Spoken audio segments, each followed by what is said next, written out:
Elizabeard, you might recognise one's face from your money and your stamps. Oh, what's that? Oh, one's still wearing one of these ridiculous masks, yeah. You can't even recognise one's face, but see, it really is me, Queen Elizabeard. Yeah, it does make your voice muffled too, doesn't it? But Philip likes them. He says it reminds him of a 1970s porn star's crotch. So you might remember that a few months ago I addressed the nation about these unprecedented times that we are living in. And you only have to look at America to see what bad precedented times look like. Like many of you, Philip and I have been shielding. We have many shields at Windsor. And a moat.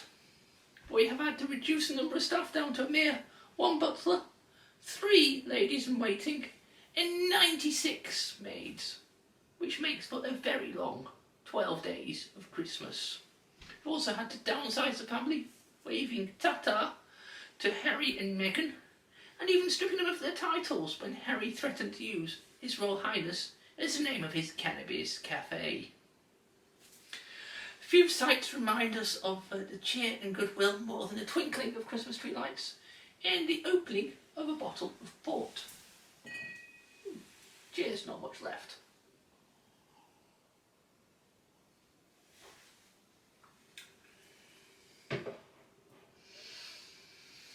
Of course, we have found the succour online, meeting with our families and our colleagues that way when we can't meet them face to face.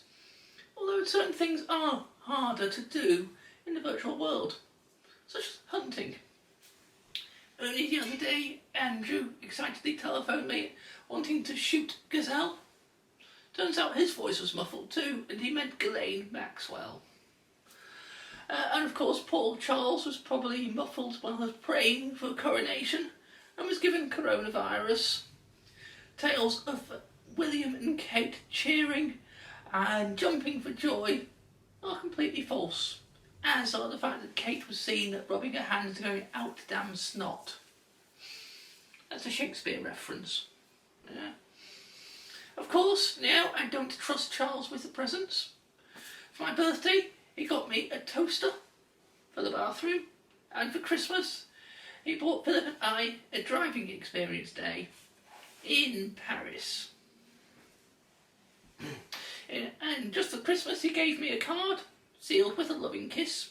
I ain't catching that corona off you, Charlie boy. I'm often asked if the royal family have any morals, which I say, yeah, Balmoral. Now, Philip and I have been married for 72 years, and I can tell you now the secret of a long and happy marriage is to laugh often, to sleep in separate palaces, and never to go to bed on an argument. No, we settle it, we get the servants to settle it with a duel. Which is why we've only got 1 butler left. We had a bit of a falling out about what to watch on TV. Talking of TV, we have been finding much joy in watching The Crown. Isn't that Maggie Thatcher a little bit gorgeous? Yeah. But the producers have asked me to appear in the next series, then had the cheek to say they wanted me to appear less hirsute. I had to tell them, don't shave the Queen. Another show which gives us far less joy is Spitting Image. Over those puppets are becoming far more realistic, aren't they? In fact, the one of Dominic Cummings looks more real than he does, which has given me an idea. We can send Andrew's puppet to the FBI. It'll be a better interrogation, won't it? Of course, coronavirus is not the only challenge that has faced the nation. Only the other week I went to knight a commoner, but it turned out that he was actually taking the knee in protest. What is that about? The royal family don't understand taking the knee.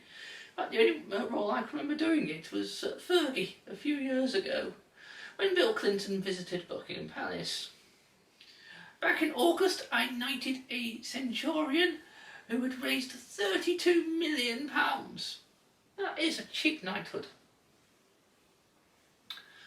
Of course, we've already put the money to good use in the NHS, where it's paid for 1 week's car parking for the staff. Turns out the Centurion was deaf as a post when I knighted him, but I had to shout loudly, "Can you hear me, Captain Tom? Can you hear me, Captain Tom? Here you are, walking in your garden, far from your room." A little bit of David Bowie there.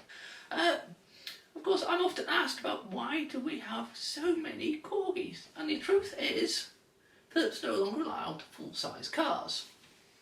As my namesake used to say, I may have the body of a weak and feeble woman, but I have the heart and stomach of a king, and a king of England too, one of the many weird treasures in the royal palaces. Follow me on OnlyFans to see more of the weird and wonderful treasures. No, Philip, not the royal box. No one sees the royal box. Sorry, hold on just 1 second. What's going on here? Hello? Hello?